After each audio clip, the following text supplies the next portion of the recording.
athletic training lecture series. Mike completed his undergraduate degree at Michigan State University and his graduate degree in physician assistant at Emory University. He completed an internship with the New York Giants NFL team and worked for the United States Olympic Committee Sports Medicine Department in Colorado Springs for 2 years prior to joining MSU. For the past 20 years, Mike has been the PA at MSU Sports Medicine, as well as the PA for MSU field hockey team and Lansing Lugnuts. He's also the director of the athletic training residency program at Michigan State University. Again, we'd like to thank Mike Strauss for all of his support in sponsoring our athletic training lecture series. Tonight, we have 3 amazing speakers that will speak on athlete nutrition and fueling and hydration, as well as healthy eating habits for our youth, as well as our high school and collegiate athletes. Each speaker will present for approximately 30 to 35 minutes, with all questions taking place after all 3 speakers have presented. So our plan is to have each one of them speak, and then for about the last 20 to 30 minutes, we will have questions and answers. If you have questions, please put them in the question and answer on the webinar. Our first speaker tonight is Abby Richey. Abby earned her bachelor's degree in dietetics and fitness from Purdue University and a master's degree in kinesiology from the University of Illinois. Her professional background in nutrition and fitness includes working in areas of healthcare, food service, sports nutrition, higher education, cooking demonstration, and counseling. Currently, Abby serves as a registered dietitian nutritionist for MSU's Health for You. Her work focuses on helping individuals discover the joy of eating for good health and wellness. She works with clients through individual counseling sessions and on-campus programming. Thank you, Abby, for presenting, and I'm going to turn it over to you. Perfect. Thanks, Tracy. I appreciate it. Thanks for having me today. It's fun for me to be a part of this. I think I'll probably have a little bit of a different approach than probably Amber and Michelle. I'm not currently involved with athletics, have worked with athletics before. So they're sort of in the thick of it right now, but hopefully can share some really just simple concepts for young athletes. That's sort of my target tonight. So some simple concepts that you can share with young athletes that you come across in your work, and to help them develop some healthy eating habits. So today, here's what I sort of want to touch on today, some basic things, talking about benefits of starting a strong foundation for our young athletes. How can you, as a coach, athletic trainer, a physician, a dietitian, or just a parent of your own, how can you help your young athletes develop some good habits? I have 3 specific ones I want to talk about today, and lots of benefits that go along with those. Then just learning some strategies that you can use with the athletes to help them develop the good habits as they age. And then I have some resources that I use in my work on campus when I talk with parents about feeding kids, and I think probably applicable to maybe work that you do as well with kids, some resources you might use in the future. But before I get started, I want to share this. Before I get to the 3 points, I want to just talk about the importance of keeping it simple. And I have my 3 young athletes here. These are my oldest, my middle, and my youngest, Hayden, Grady, and Cecilia. They are my young athletes. In my opinion, they're pretty good. Hayden's a really good cross-country runner this year, leading his team in a lot of races this year as a middle schooler. He's almost 14. My middle one, Grady, is quick, and he's a tough soccer defender, and also put himself into a good scoring position on the cross-country team. And my 9-year-old Cecilia is just the most beautiful and graceful ballerina I know. They're great young athletes. But my role as their parent right now isn't how I can feed them to make them great athletes. My role is to help them develop healthy eating habits that they can carry on through life and be functioning, self-sufficient adults. If the healthy habits that I instill in them help them reach their athletic goals, That's great, but not my focus. First and foremost, as a parent, a dietitian, coach, athletic trainers, strength coaches, doctors, you want these young kids and athletes to be self-sufficient adults. You want them to grow into these young self-sufficient adults. You know, and let's also keep in mind with my 3 kids and lots of other kids that there's only a very small percentage of high school athletes that actually make it to the next level. And even a smaller percentage of college athletes make it to that professional level. So when we work with these young kids, like my 3 here, or maybe some of you have your young athletes at home too, we can't just focus on that small percentage of kids and what their specific needs are. We would be better served focusing on the bigger picture. And that's working on these simple, healthy habits, building a strong foundation that sets these 3 and maybe yours and other athletes up for success in any area of life. I like to use this iceberg analogy with teaching feeding and nutrition when I talk with lots of people. When you see pictures of this really beautiful iceberg, you just see the top portion most of the time, right?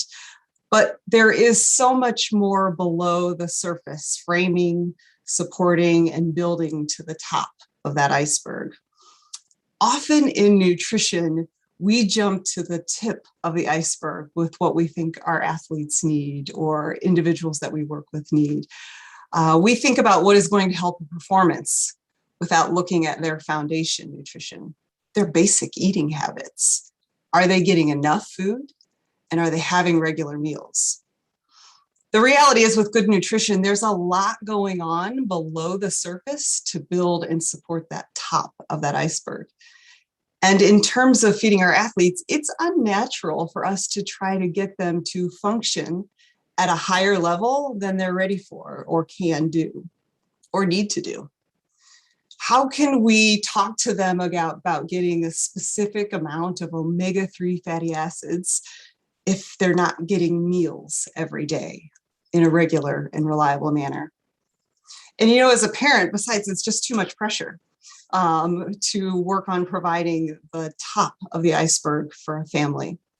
So don't start there with a young athlete. I would encourage you not to start there. The truth is, if we don't work on building up the good foundation from the bottom up, it's not going to matter if they get those omega-3 fatty acids for inflammation. So let's work on today talking about this strong foundation for our athletes. And that begins with starting with having meals. I like this. Good nutrition comes from being orderly and positive about feeding yourself.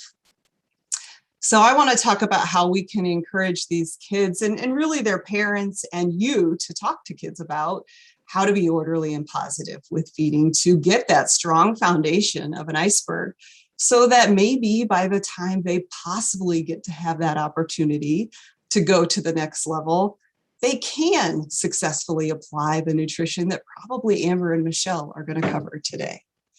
But first, let's talk about the foundation. Okay, so I have 3 key healthy habits that I want to talk about in the presentation. The first healthy habit is going to be really groundbreaking. So I want you to get your pencil out and write this one down. Have regular meals. That's the first healthy habit to sort of instill in young athletes. Now, I realize that this isn't really rocket science that I'm sharing, and most of us probably know that this is important to have regular meals, but it's not often the structure that we see in kids today.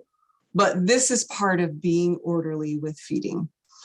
And I know we know a lot of the benefits, but I do want to sort of take that point home a little bit more and share some of the benefits of just having regular meals. I found this article a few months ago about the benefits of having family meals. I've got healthy habits on here. Let me see if I can get rid of some of these. There we go. The importance of healthy habits. So this article is actually just a summary of research articles that came out from the American Academy of Pediatricians in February of this past year. I'll have the reference at the end, and I would encourage you to look it up. It has a lot of good statistics in it about having family meals. I'm just going to summarize these on this slide. I'll bring it all up. There's a lot of information, so don't get caught up in that. You can refer to the article, but I want to read just a couple of these from the article because I think they're significant. And again, I would recommend that you check it out. And this is just the benefit of having a family meal. This one statistic says adolescent females from homes where the family regularly ate meals together, more than 5 meals per week, had a much lower likelihood of disordered eating. Teens who ate with family ate more vegetables, fruits, and dairy products. Adolescents who participate in family meals have a more positive body image. And I like this long-term statistic. Adolescents who eat meals with their families benefit long-term. Those adolescents who ate meals with their families were significantly less likely to be overweight 10 years later, even if they only ate 1 to 2 meals per week together, just 1 to 2 meals. And this protective effect was found to be stronger in Black versus white youth. I think one of the other big benefits on here was, I thought was really impressive, was substance use, also related to more family meals. Teens who have infrequent family dinners, that's fewer than 3 per week, are 2.5 times more likely to use marijuana. And teens who have infrequent family dinners are twice as likely to use alcohol. And again, an association with emotional health and mental health, which is just a pretty big deal right now in the last 1.5 to 2 years. Teens who had more frequent family dinners were less likely to experience depression. And teens who ate 7 or more meals each week with families were less likely to report a suicide attempt. This article goes on and on. There are lots of benefits. I think it's a really nice article. And to be honest, as a mom and a dietitian, reading this article is just kind of sort of a relief to hear that really what we should be encouraging families to do, and what I need to do for my family, is just sit down and enjoy time together. And automatically our health and our wellness can improve. Seems like a nice way to work on your health and wellness. All of these benefits from just simply having meals. It wasn't about what was eaten at the meal. Notice it didn't say anything about what was in the meal. It was just about the family meal. So again, I say all of that just as a way to sort of show the importance of keeping it simple when you talk with these young kids and athletes. A lot of benefits come from just having that meal and a meal together with their family. Okay, but what does it look like? Having meals looks like taking time to eat and having the sit-down meals and in-between meal snacks at regular times. So truth time here, ask yourself this: how many of you took time to eat breakfast today, or lunch today, or dinner today? Did you eat all of those meals? Or did you really not have 10 or 15 minutes to sit down and have a meal? A few months ago, I did a nutrition talk for a high school health class. I took the same kind of poll with the class out of about 30. I asked who had breakfast that day, and maybe like 2 out of 30 high school, and a lot of them athletes because it was a health class, gym class. 2 out of 3 out of 30 maybe raised their hand. I asked the same about lunch as well, and not everyone raised their hand for that one either. I was just astonished to find out that really what they wanted me there for, though, was to talk about what would be a good protein shake to have to build muscle. And I couldn't believe that was the question when they hadn't even taken the time to have a meal today. I can't really think that a protein shake is going to make that much of a difference to build muscle if we haven't provided the basic need of having a meal yet for the day. So meals are important, simple concept, but important. So taking time to eat, encourage family meals with your athletes when you can. There's meals at school, they eat lunch at school, encourage them to do so. The team meals can be important socially for them as well. And having them at regular times, allowing for athletes to have time to eat, sit down to eat, Make it a priority for them, and they will too. Again, notice here it talks about the regularity in taking time to eat, not about what or how much is at the meal. It's just the routine and taking the time that we should be encouraging right now. Try not to interfere with the how much they eat. Let kids and young athletes regulate that on their own. Encourage them to take time to eat and enjoy their meals so they're satisfied and can go about the rest of their day not worrying about food. Less worry about food leaves more time for school, sports, and just being a kid. Okay, so strategies to help you get to those meals or help your athletes make those a priority. This is another basic concept, right? Encourage time management. As basic as it seems, it's the biggest problem I see in the young adults that I work with in my practice on campus. They never learned to manage their day and when they would eat. And then they left home, and now they're in college and they don't know how to manage that time and find time for a meal now either. I would say like 90% of the people that come into my office for nutrition concerns don't make time for meals because they don't manage their time well. I don't see people in my office that manage their time well. They don't need my help. Because I see this problem in adults, I often talk about time management and structure with parents when they're working on feeding their kids. It's a life skill, right? Time management is a life skill, and meals is a part of that skill. Why not help kids figure out their schedule and when they can fit in meals if you're involved with youth athletics? I know a lot of times we think it's the parents' responsibility of doing this, but we can't always expect that. If you want the athlete to be successful in their sport or in school and really just in life, can we help them with some time management skills as well? I would suggest as a strategy is if there's a team meeting for coaches or with the athletic trainer and you're talking with the athletes and their families, talk about this article that I mentioned about the benefits of having family meals. Refer to that article and tell them how important it is. Every parent wants those benefits for their kid. You know, keep in mind that not every family, of course, doesn't look the same. A family can be a family at home or anyone that athlete is going to end up sitting down with to enjoy a meal, but encourage that time together. Talk to them, families, about eating with their young athlete. You know, and if you want them to make time for meals, if that's what we're trying to set up is this strong foundation, let's help our athletes identify when they will have time in their schedule. So pull out that schedule when they have classes, when they have practice. Where can that meal fit in? Where can breakfast fit in? And lunch at school, dinner in the evening? You know, make it an assignment for the athlete. Why don't you look at your schedule and tell me where you're going to take care of yourself with food by having meals, and have them bring it back to you.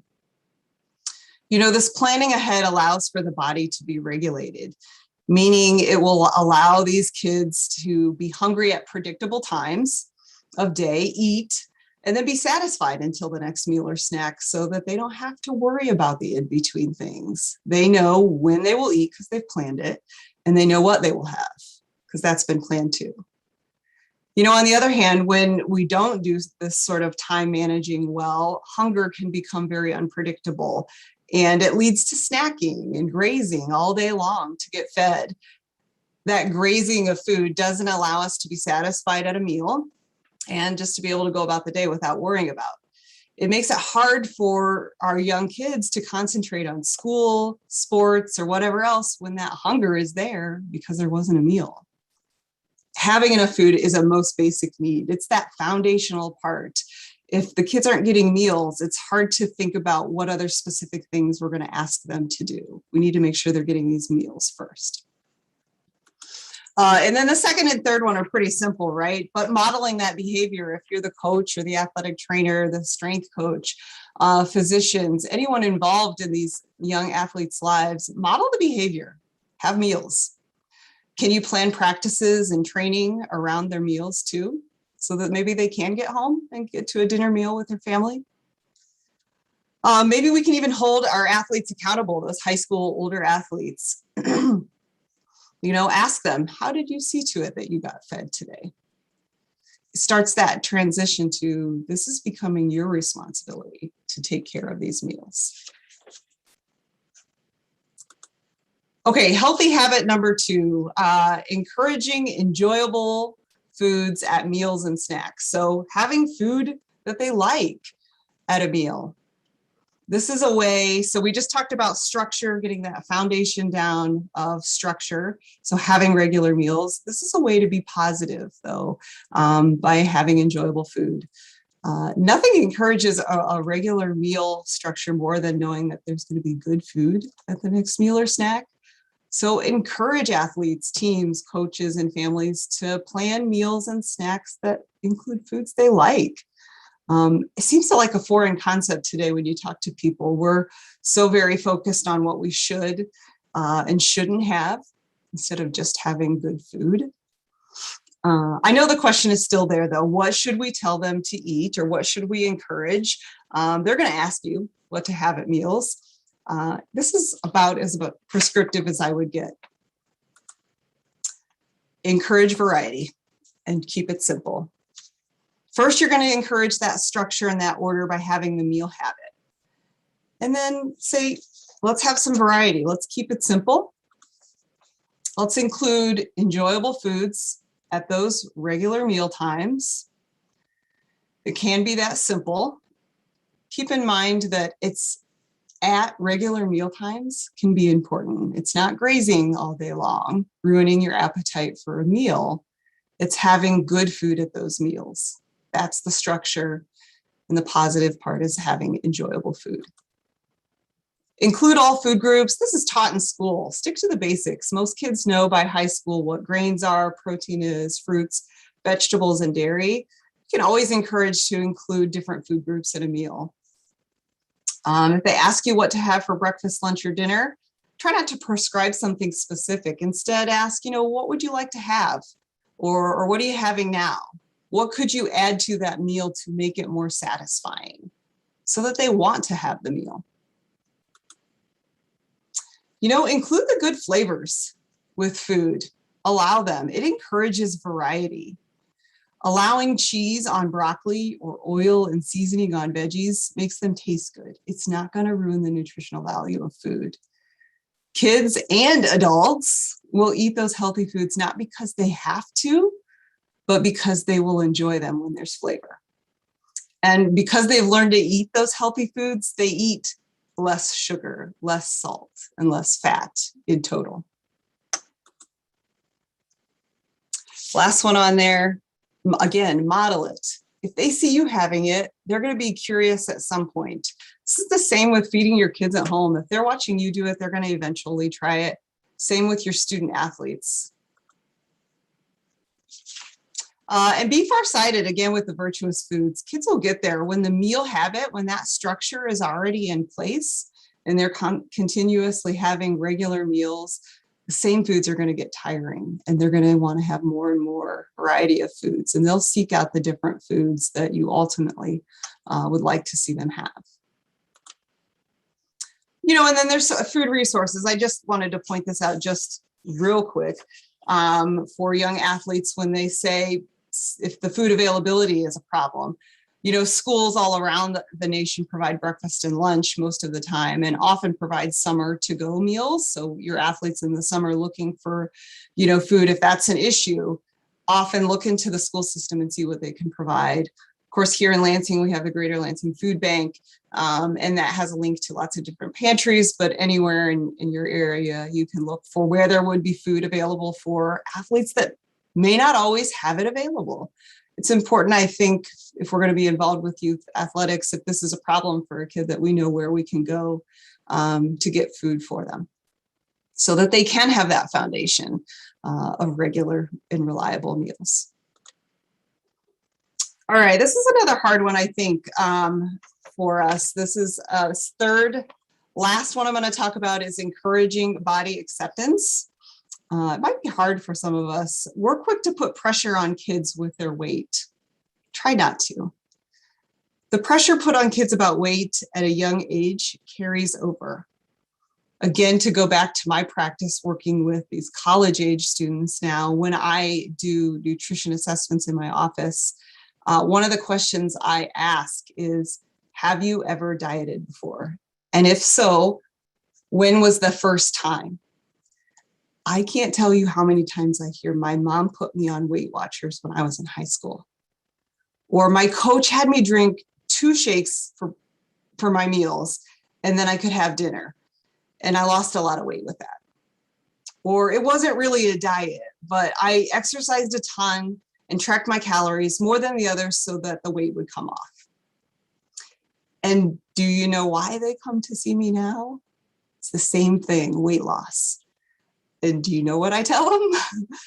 I say, I can't help you with weight loss. I don't help people with weight loss. I can help you with your eating management, though. I can help you learn to eat in a positive and consistent manner. That will be the only way you know where your weight is naturally supposed to be for your genetics and where it will settle. And do you want to know where I tell them where to start? By having regular meals. It's that simple. So young athletic bodies, young athletes will learn and grow. Don't force growth changes with food, overfeeding, or restriction. Encourage them to have this strong foundation of these regular meals, including foods that they enjoy each and every day. That will help their bodies regulate. And be realistic about the athlete's size and shape. Some kids are short, some are tall. You saw my kids, my 3 kids. My 8th grader is very tall. Our 6th grader is just a smaller size, average. And my little girl is pretty tall and lanky for a 3rd grader. Some kids stay chubby and some are thin. Important to be accepting of all those different bodies at a young age. That pressure we put on them carries over. So some strategies to facilitate body acceptance. Again, these might be a little hard. Hard for coaches, hard for maybe strength coaches. Don't weigh your athletes. Be weight neutral. These are young, growing bodies. They don't need this external interference with weight regulation. That's going to only disrupt their innate ability to regulate hunger, appetite, and satiety.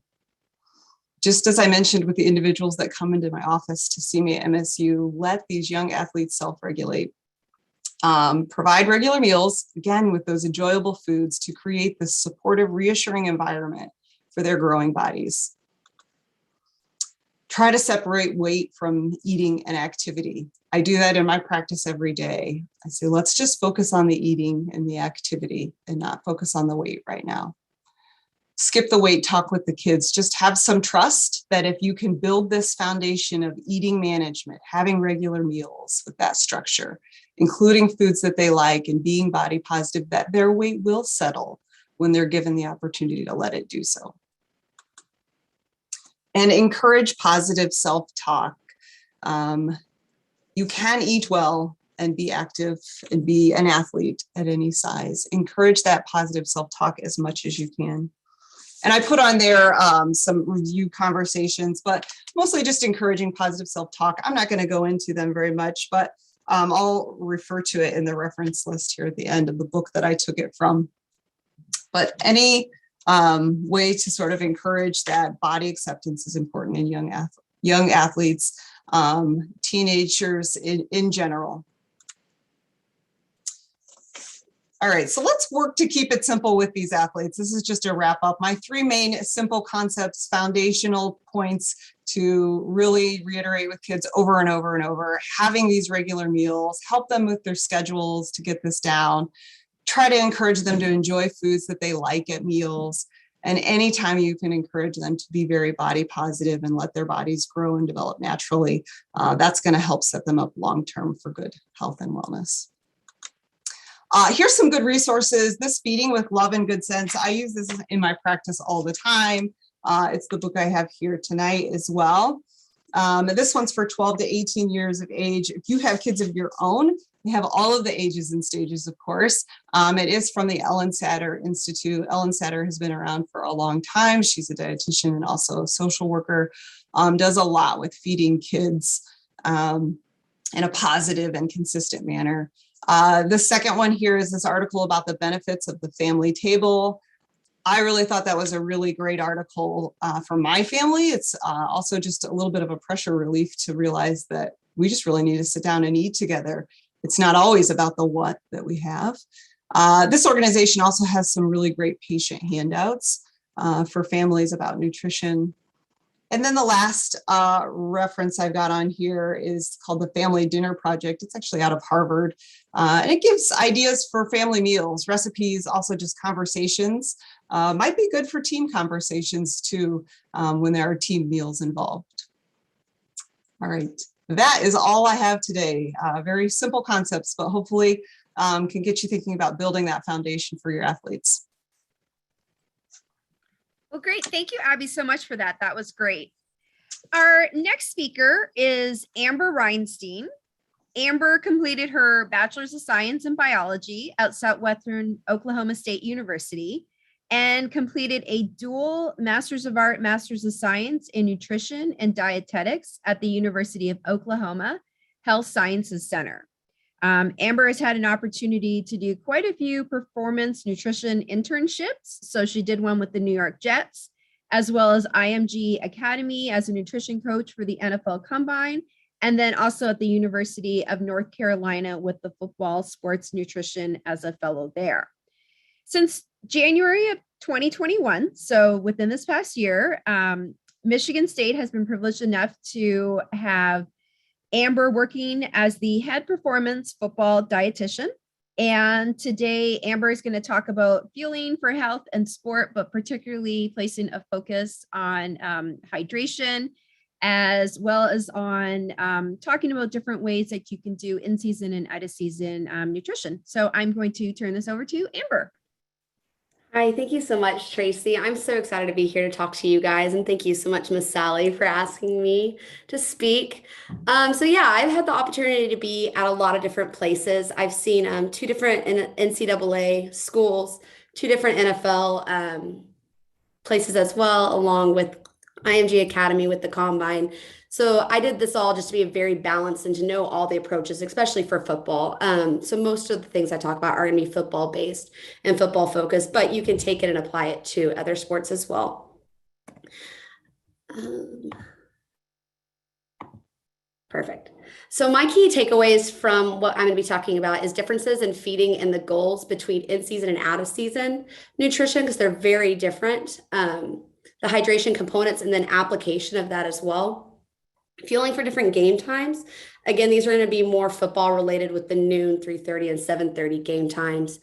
But then the practical application of all these topics, because none of it makes any sense if you guys can't take it away and apply it to your athletes and your current athletes. So nutrition for during and out of season. So the biggest focus in season is weight maintenance. You don't want any extreme changes. So let's say, you have a healthier athlete, 0.5 pound to 1 pound a week at max. You don't want to see any extreme changes, because usually when extreme changes come, it's because they've lost either water weight or they've lost muscle mass. And those are two things you don't want during season. Same with guys that are trying to gain weight during the season. If they see a massive jump, it's probably going to be fat mass, which is going to slow them down and inhibit their performance. So they're going to be frustrated. The coaches are going to be frustrated. It's just not a good situation for anyone to be in. So slow is the best. Slow and steady is what I tell the guys all the time, and it'll happen. Things come. And then obviously fueling, like nutrition during season, is going to be all about game day, because that's our performance indicator. That's our performance standards. We have to perform by that day. So, the first 2 days post game, your emphasis on recovery. So that's when we're encouraging these guys to go have salmon, your omega-3s, all the vegetables you can get, all the fruits you can get for the antioxidants, and then whole grains, good carbs. So that way these guys are recovering. And usually, your first 2 days post game, they don't have an appetite. They want to sleep. They don't really have an appetite just because of overstimulation. So they just want to sleep. They don't really feel anything.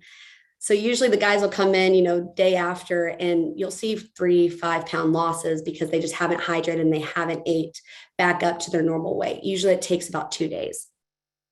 So I just try to push what the guys like to eat. I also try to push, like I said, omega-3s, healthy fats, all the antioxidants that they could possibly have. I have cherry juice everywhere in our facility because it's so good for antioxidants. It also helps them get good sleep. Days up to game day. So that's like for football, Tuesday through Thursday, your emphasis is going to be on carb loading. So most of these guys, when you start thinking about game day, that their appetites kind of go because anxiety comes in. So they're not feeling as hungry. They also really don't want to eat as much carbs. I've noticed with a lot of football players that they really want to eat proteins like days before games because carbs are just heavy and it makes them feel slower. And they think that, if they eat too many carbs, they're going to be slow at practice, which means if their practices or their performance is inhibited at practice, they're not going to play well, which means they're not going to play on game day. So teaching these guys, good carbs are not going to make you feel slow. They're actually going to give you energy. You're going to feel better. You're going to perform better. So trying to always relate all this back to performance, because that's the only thing that matters to the athlete. They don't really care about anything else but how they perform and sometimes how they look, which goes into the body acceptance and teaching them that all bodies are good bodies. And then day of game, our emphasis is going to be on carbs because that's our body's primary source of fuel. So we try to make all the carbs super appetizing. It's the day that they get mac and cheese and cookies are everywhere. And I carry Skittles and Sour Patch watermelon on the sideline because if it's a carb, it's a carb. And I don't really care what kind it is as long as they're eating it. And then just making sure that they get an adequate amount of calories in that day, especially if it's a noon game. The night before is going to be the most important, but we'll talk about that a little bit later.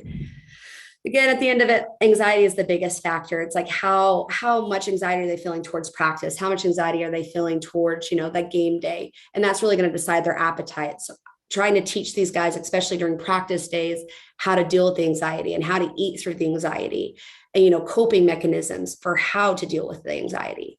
I feel like as a dietitian, our jobs are not really just nutrition. It's also, not a counselor, but a person to talk to, a person to speak with. So teaching them how to manage those anxiety factors as well. And then at the end of the day, it's what works for the athlete. You can't force something on an athlete that they're not going to do. You're going to lose them and they're never going to trust you again. And that's the biggest thing with these guys is that you have to keep their trust. They're so much trusting of everything. So make sure that you are, flexible and that your biases aren't being pushed onto the athlete as well.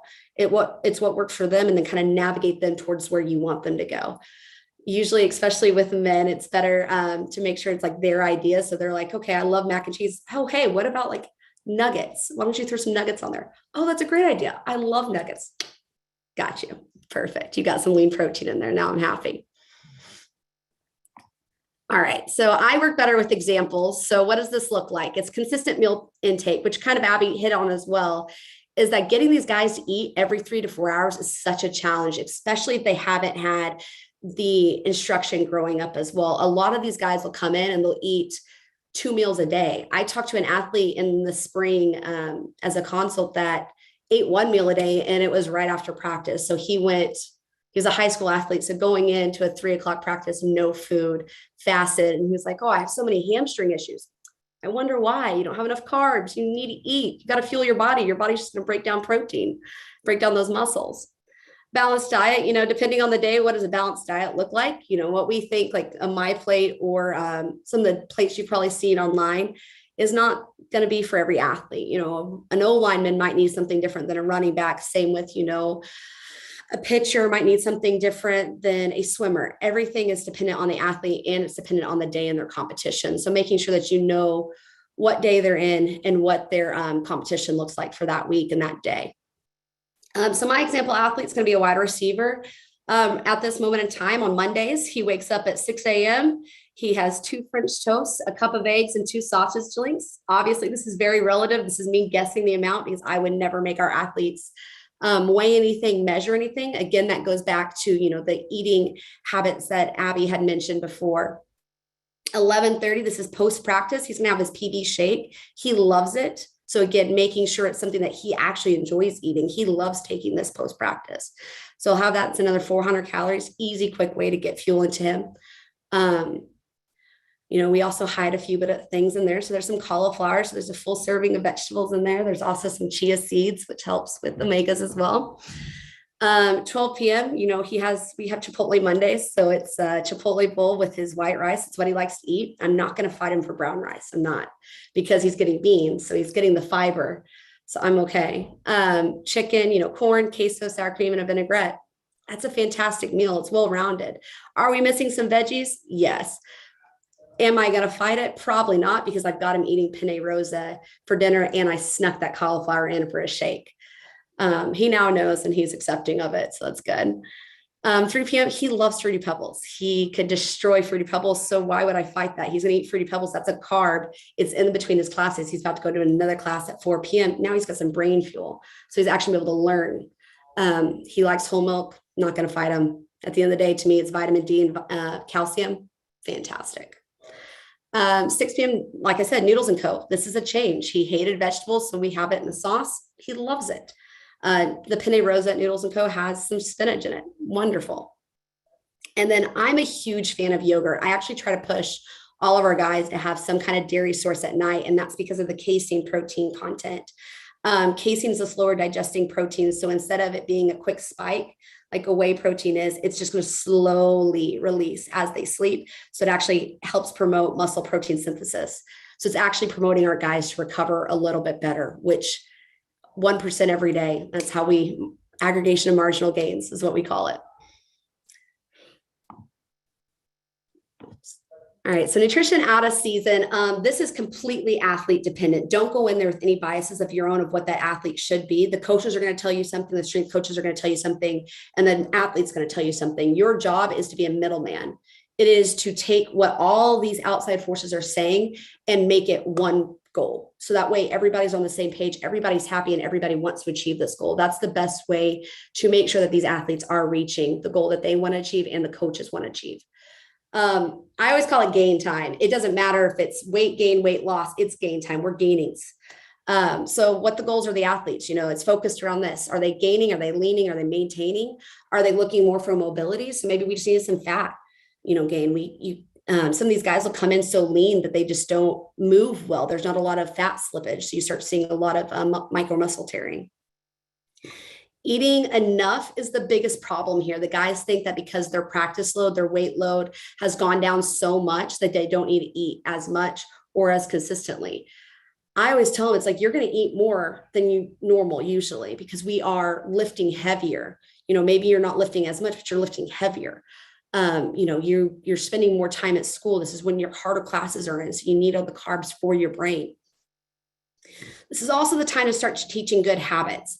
I'm not very big about education during in season. I don't think the guys have enough room to take it in. So it's small bits, small hits a little bit just when they need it, but not going to sit down and do a team talk. I'm not going to sit down and force the athlete to listen to me talk to him for 45 minutes. One, they don't have the time.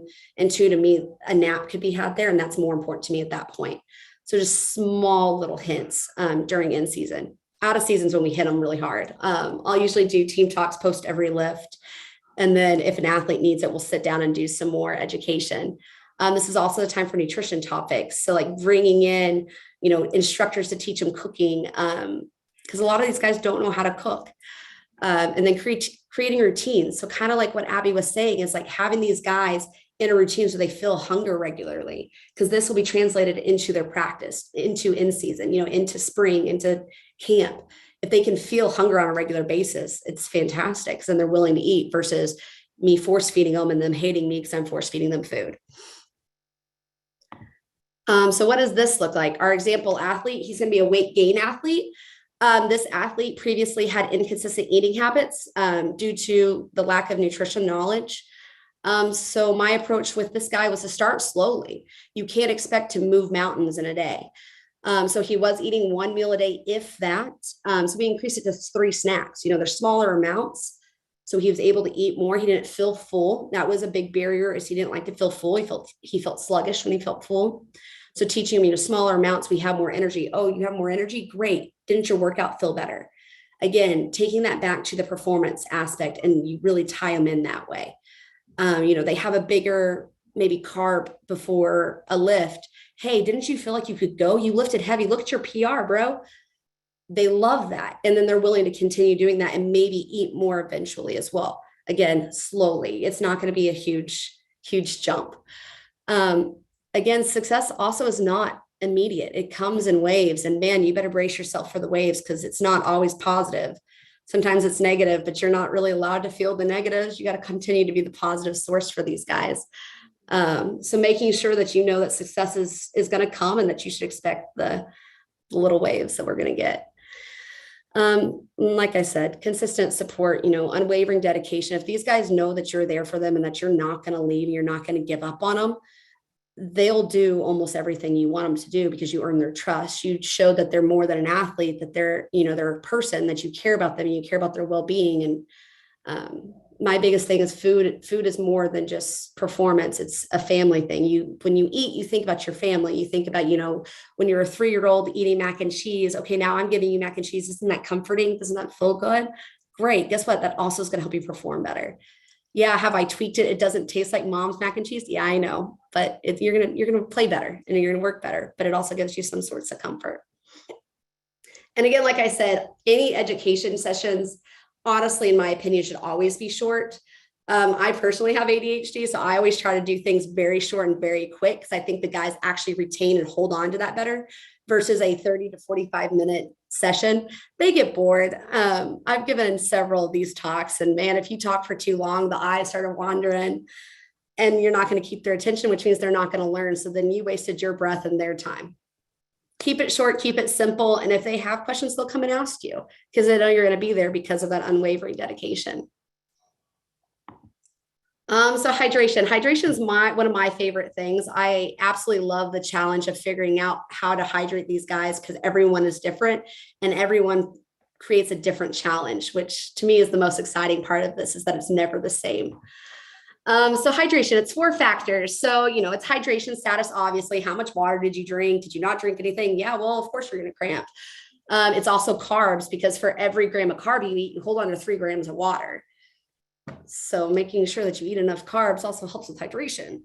It's also electrolytes, sodium will help hold on to it so you don't lose as much during sweat. So my really heavy sweaters, it's like, no, let's up the salt. You might hold on to it a little bit better. Same with my guys that get dusty and crusty is what I call it. So whenever you feel your skin and it feels like kind of grainy or kind of dusty, you're losing a lot of electrolytes. You got to replace that.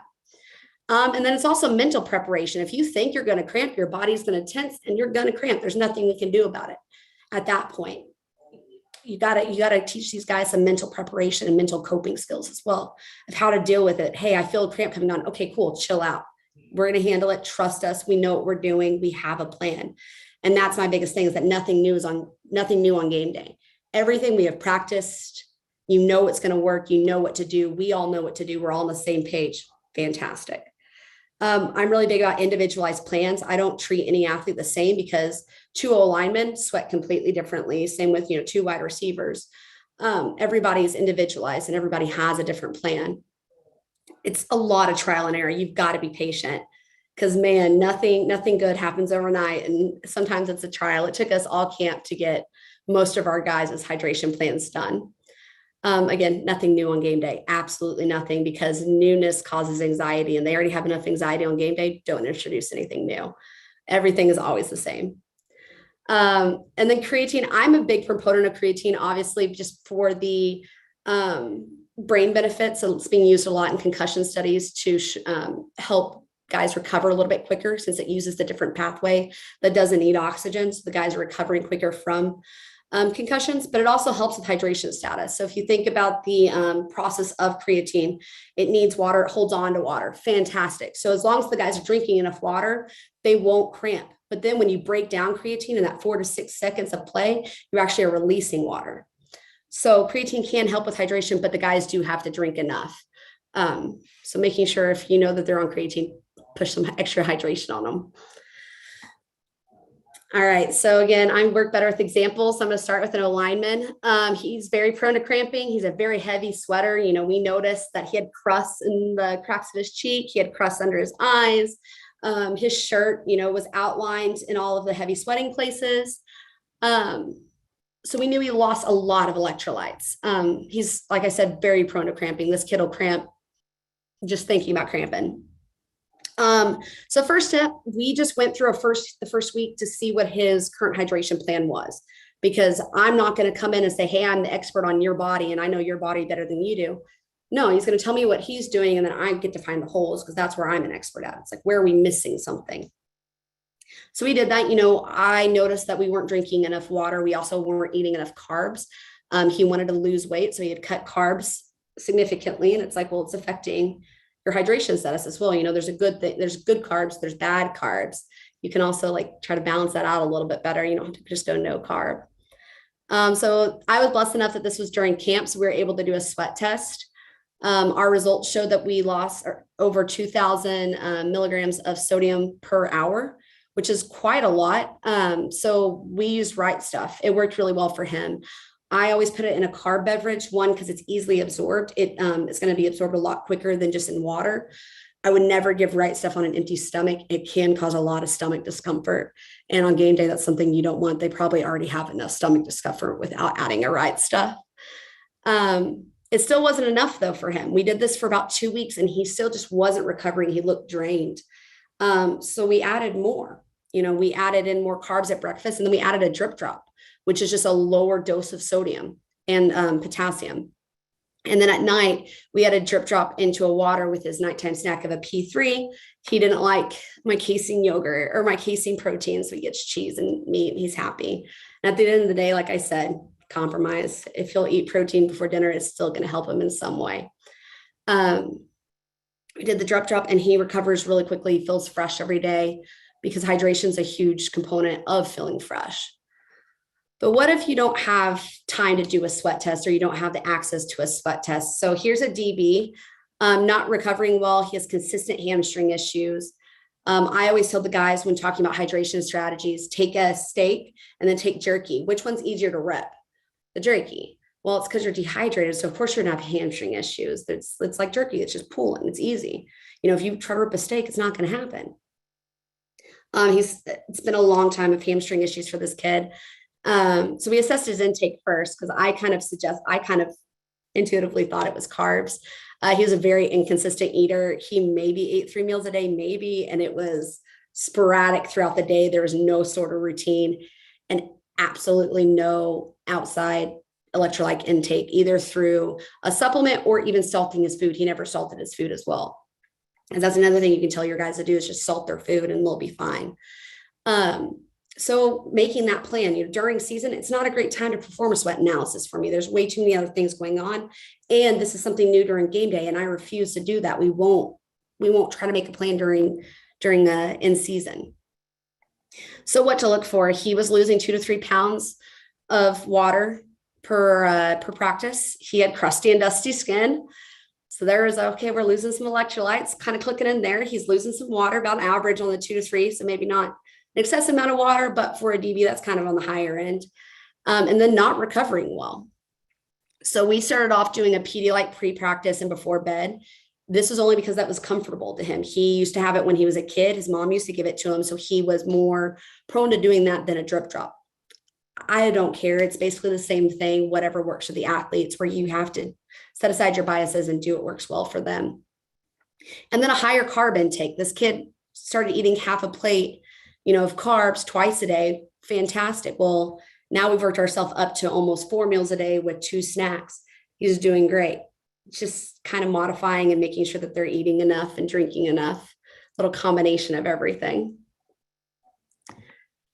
All right, fueling for game day, which is one of my favorite things. I love game day. So noon kickoff, it's honestly the worst time for fueling, because anxiety is at an all-time high and you don't have time for them to sleep it off with a nap. So nighttime meals are going to be your most important meal of the day. It is when you hit them hard. All my boys will know that the word of the day is carbs. I go around screaming carbs, carbs, carbs, carbs, carbs, carbs, carbs. Like, where's our carbs? All the guys get asked that every single time before their meal. What's the word of the day? And they try to be, funny and think they're getting cute and saying, oh, protein, it's HIIT. It's someone told me fellowship. It's carbs. You're eating your carbs. And they don't get to walk away from that line until there's half a plate of carbs on their plate. They are all carbs that they want to eat: smashed potatoes, lasagna, mac and cheese. Like, I don't really care. A carb is a carb to me on game day. So our Friday night meal is at 6 p.m. So that's going to be our biggest meal. It's the biggest time I can get them to eat something. Nighttime snack, kind of iffy. Some will come, some won't. Honestly, this year I've noticed that a lot of guys are asleep by this point and aren't coming down for a nighttime snack. So again, that Friday night meal is the most important meal to you. And then the breakfast meal is usually small for most players. And this is just because of anxiety. They don't have an appetite. They don't want to eat, which is the importance of carbs the night before. And of course, hydration is huge on game day, making sure these guys stay drinking. So a good example of this, I'm going to use the same athlete for the entire time. Wide receiver, his Friday night meal is half a plate of carbs. He usually goes for the mac and cheese and mashed potatoes. Lean protein does grilled chicken. Very few veggies. This is not the time I'm going to be asking, where's the green on your plate? I don't really care. As long as you're eating some carbs and you have some protein on there, I'm good. Sunday bar is the favorite, so he'll load up on carbs there too. Nighttime snack, he may eat at the burger, not usually. The tots are usually dipped in the milkshake. Again, don't really care. He's eating carbs, fantastic. As long as that doesn't hurt your stomach, we're good. And then we put a drip drop in his water before he goes to bed. And then he takes some cherry juice to help him sleep. Breakfast pregame, if he eats everything that I've listed, a miracle. Very small amount of eggs, like that much, bacon, and then a pancake if he eats all of this. I have a fallback of Cytocarb. It's a Gatorade product. It's just a maltodextrin carb. It bypasses the stomach, so it kind of helps with absorption a little bit quicker. And they'll put drip drop in there. It's extra carbs. That's 70 grams of carbs right there that I just gave the athlete, and he's not eating. So he'll do that usually twice before game day.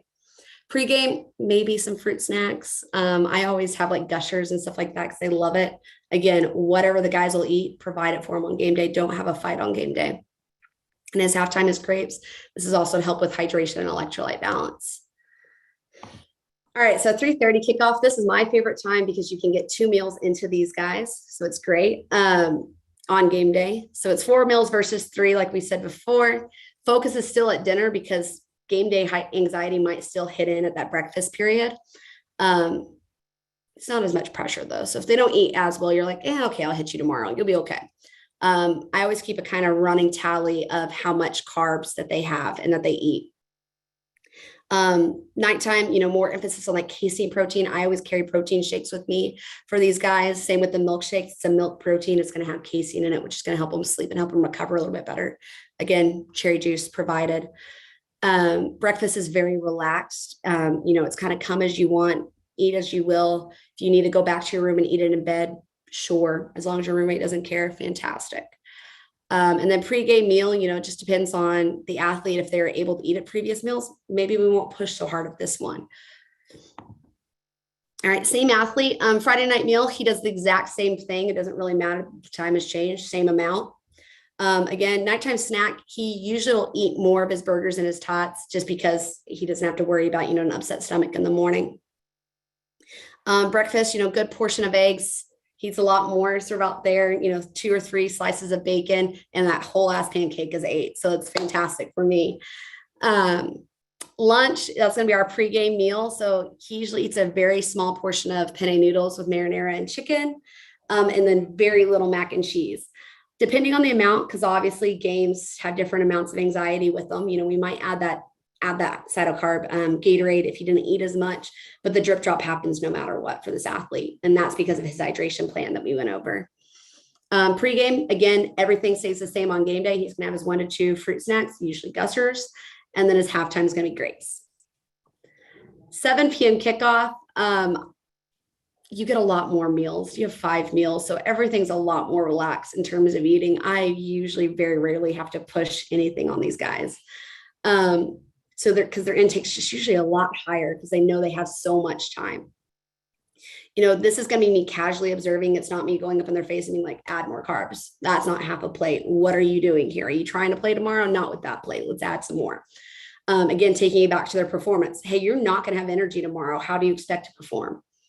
They'll usually eat a little bit more and not cause a fuss. I usually put a more emphasis on lighter foods too, just because they'll eat a little bit more. So it's less fat and higher intake of easily digestible carbs on these days. What does this look like? Athlete, again, That Friday night meal stays the same. He's very consistent on that. His nighttime snack, he usually eats all the burger and the tots at this point because he knows he has all day to digest it, or all night, I mean. Breakfast, good portion of eggs, bacon, and pancakes. He still eats about the same as he would on a 3:30 game. Lunch, he has a panini with tomato soup, some chips, great carbs, good protein. I'm fine with it. Dinner, pregame, it's a very small portion of penne noodles again with marinara, chicken, and mac and cheese. Everything stays the same on game day. It doesn't really change. And then he gets the strip drop. I don't usually post shadow carb. I'll push it when they go in the locker room. I'll have like a little side of carbs for the guys to take before they go into the locker room. So a little hit of carbs and salt for them. Again, pregame and halftime stay exactly the same because nothing new on game day. And that's kind of all I had. Thank you so much for listening.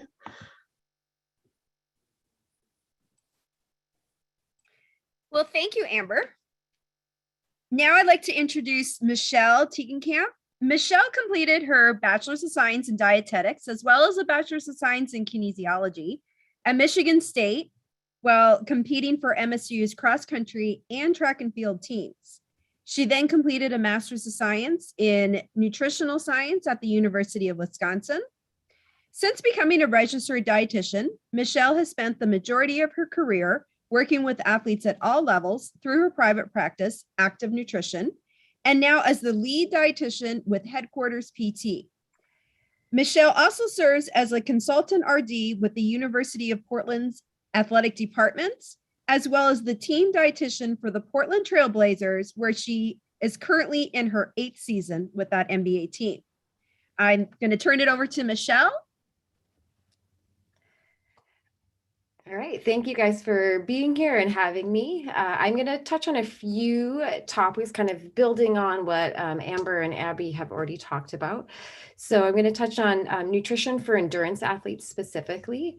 We're going to talk a little bit about REDS or female athlete triad, and then I'm touching briefly on kind of working in a professional setting and some unique things in that setting. So my favorite saying, I wish I remember where I heard this or who said it, but I once heard someone say, everyone's favorite diet is whatever diet worked for them. And I just think it's so true and so accurate, and something I encounter a lot in working with individuals. So in other words, I think everyone has an opinion on diet and on food and what's healthy and not healthy. And I would go even further to say that a lot of us have biases around foods and our beliefs in, again, what's good and bad and what works and what doesn't work. I run into that a lot with athletes and people that work with athletes, and projecting, again, their own biases on those athletes. And the reason I bring that up is especially with endurance training, what we need and what fuel we need is going to be dependent on a lot of factors, and certainly training and type of sport is one of those factors. Here. So with endurance athletes, one of the biggest things I think we need to look out for, and looking pretty big picture, is looking at total energy intake. And Abby and Amber have talked about this both, just again, not always fighting battles on certain types of foods, but making sure athletes are getting enough. So a lot of us here probably work with high school athletes, collegiate athletes, and just inherently based on their age, their energy needs are going to be really high already. Then you take into an account, again, endurance type sports, and these are sports that naturally just have a very high energy expenditure. So in addition to their daily needs already being high, we throw in these high energy expenditure sports. And again, getting in enough can be a challenge. And we'll talk a little bit more about that in a few slides here. So that to me is kind of this foundation and this basis of, are they getting enough energy, enough calories? Are we keeping them well fueled? And going back to that idea about biases, I joke it kind of ages me a little bit, but I remember, when I was younger and growing up, there was a stage where all fat was bad. I don't know if anyone else remembers that. Like I said, I'm probably aging myself a little bit, but every product you found, right? That was the explosion of low fat or non-fat. All fat was kind of considered bad.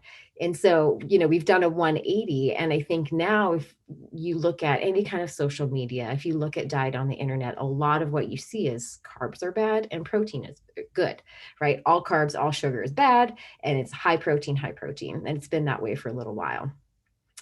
The challenge when you're working with athletes is they're seeing those same messages, and a lot of messages that are directed towards maybe individuals who are not as active, but a lot of times they will internalize those same messages. So a big battle I would say I'm fighting a lot with athletes I see is carbohydrate and how much of that they need. And again, trying to make sure that they aren't getting biased opinions on low carb from other sources. So for endurance athletes, carbohydrate really should make up a large part of their diet. It is their predominant fuel, certainly during those high intensity times during training and racing, and provides a lot of fuel during any type of that endurance activity, even when it's not anaerobic versus or aerobic versus anaerobic. We have a fairly small capacity to store carbohydrate. So, we think, 300 to 400 grams in our muscle, 75 to 100 grams in our liver. We can't store a ton of carbohydrate. So it really is important that it's a consistent part of their diet. And that's compared to fat, where I don't want to say unlimited, but obviously a much higher capacity to store fat, which we can use as fuel, but that's much smaller on the carbohydrate side. So again, just to put that in a little bit of perspective. So if we look at our daily needs in terms of carbohydrates when we're working with these athletes.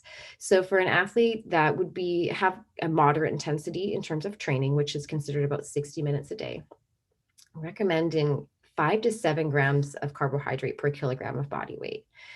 For high intensity, which is considered 1 to 3 hours a day, which a lot of athletes that you guys might work with would fall into that category, you're potentially looking at 6 to 10 grams per kilogram. What does that really mean? So again, I'm kind of thinking along the lines of endurance athletes. So as an example, I thought if I have a 150-pound athlete, exercising, training moderately, that about 60 minutes a day, we're looking at somewhere between 340 to almost 500 grams of carbohydrate a day. Okay. If we're talking about the high intensity, we're looking at just over 400 to almost 700 grams of carbohydrate. I think what really puts that in perspective is when we look at how that translates to energy intake. So for that athlete, that 150-pound athlete, if they're training moderate, you're looking at somewhere just over 1,300 to 1,900 calories from carbohydrate alone. High intensity for this athlete, you're looking at about 1,600 to almost 2,800 calories, 2,700 calories. Again, just from carbohydrate. So emphasizing again these high energy needs and also specifically related to pretty high carbohydrate needs. And again, just to put that in a little bit of perspective, 5 to 7 or 6 to 10, when we're talking about protein for a lot of endurance athletes, when we're talking about weight maintenance, we're talking about 1.2 to 1.4 grams per kilogram. So again, that carbohydrate really should make up a large part of what they're taking in. And that's what I tend to see is missing a lot when I have endurance athletes come to me when they are fatigued and when training's not going well, when they're getting hurt. A lot of times this is a big piece that they're missing out on.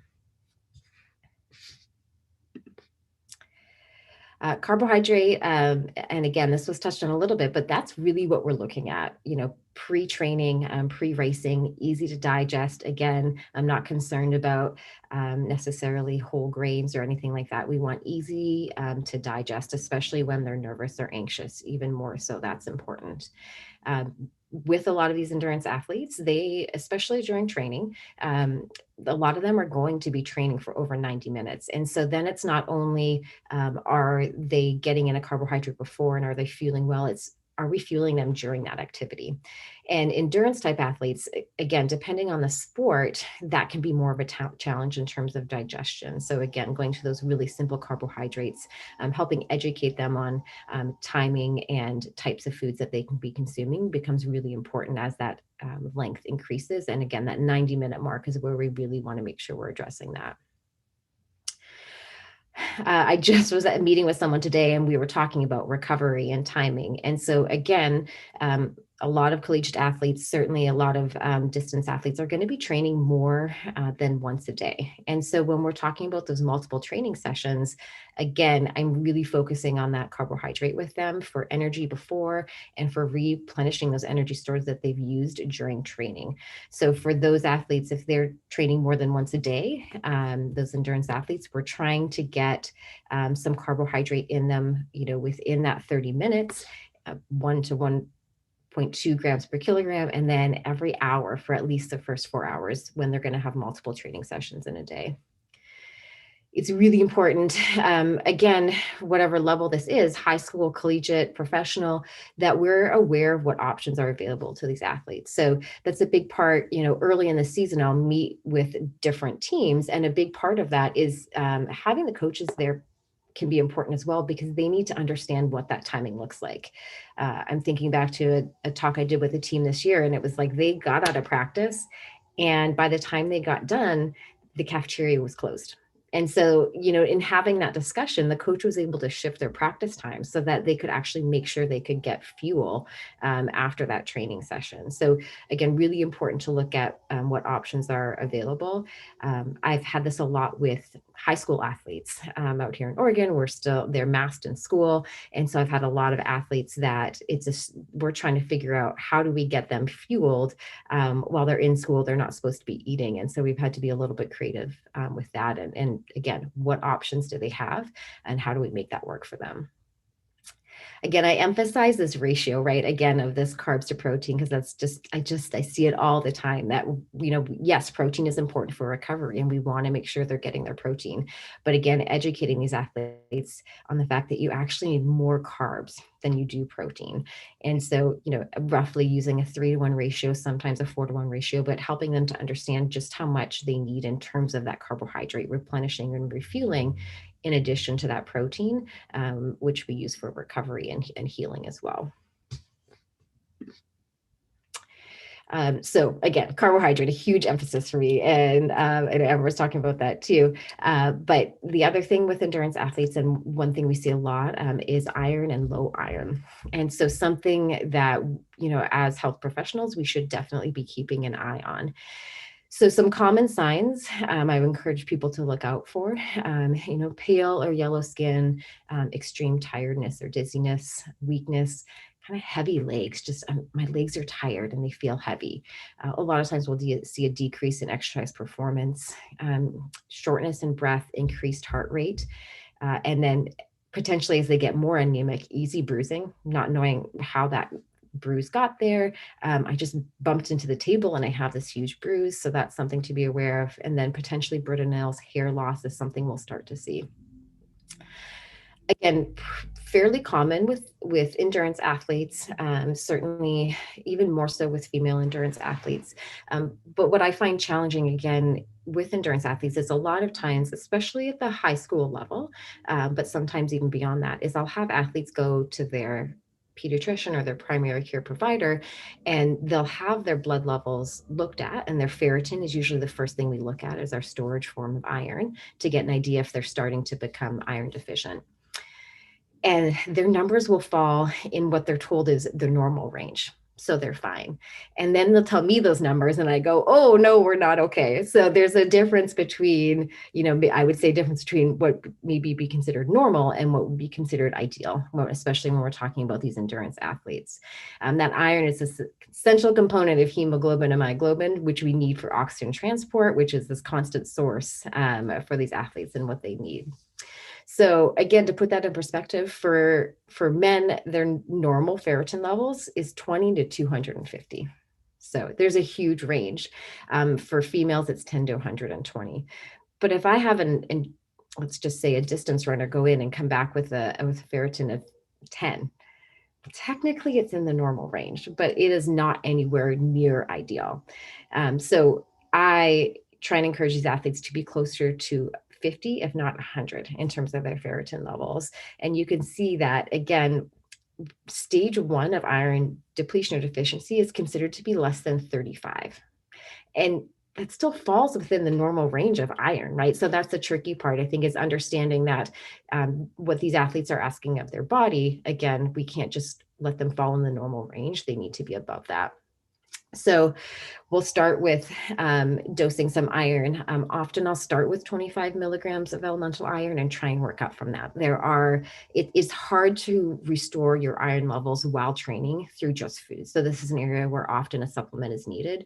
And so a lot of education around side effects with that, constipation, GI distress, foods to eat it with versus not eat it with. Calcium is one we try and avoid, within a couple hours of when we're having iron supplements, on an empty stomach when possible, and slowly try and build that up. We might be more aggressive with someone if they're kind of mid-season or getting towards the championship part of their season, and we're really trying to restore that iron a little more quickly.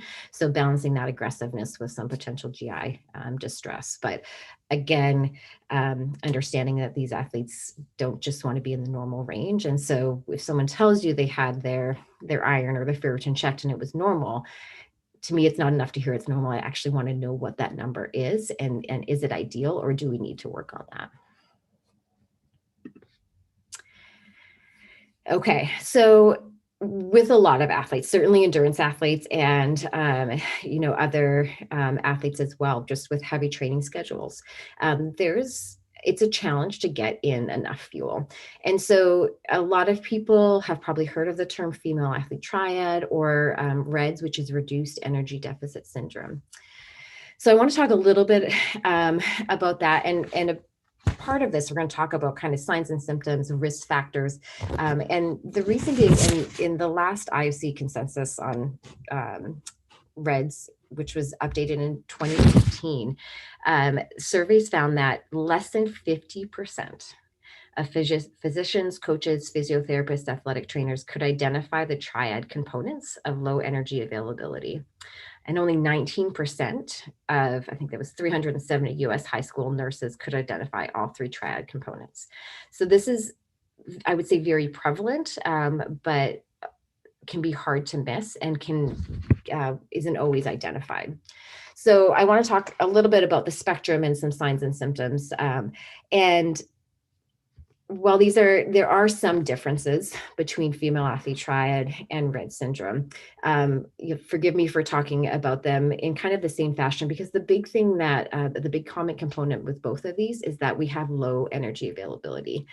And so with that low energy availability, we see a lot of these signs and symptoms and concerns. And so again, I'm going to talk about them a little interchangeably, even though, again, there are some differences between those two terms. Relative energy deficiency is more of a newer term that came out in 2014 from the IOC, female athlete triad, and that idea has been around a lot longer. But again, a lot of focus on not getting enough energy and the consequences that come from that. So when I say low energy availability, I'm talking about that individual, that athlete's energy intake minus their energy expenditure, and then divided by their fat-free mass in kilograms. Clearly, that's not always an easy thing to figure out, okay? So we know that if we have all those factors, the threshold we want to hit is about 45 calories per kilogram of energy availability. Again, a lot of times we don't know body composition or fat-free mass. So we can look for these signs and symptoms. And so I listed a lot of them here. So reduced capacity to train, poor recovery from training and workouts. That's the individual I saw today. It's just, I'm sore for days after a workout. And after walking through his intake over the course of the day, it was clear that he was not getting enough.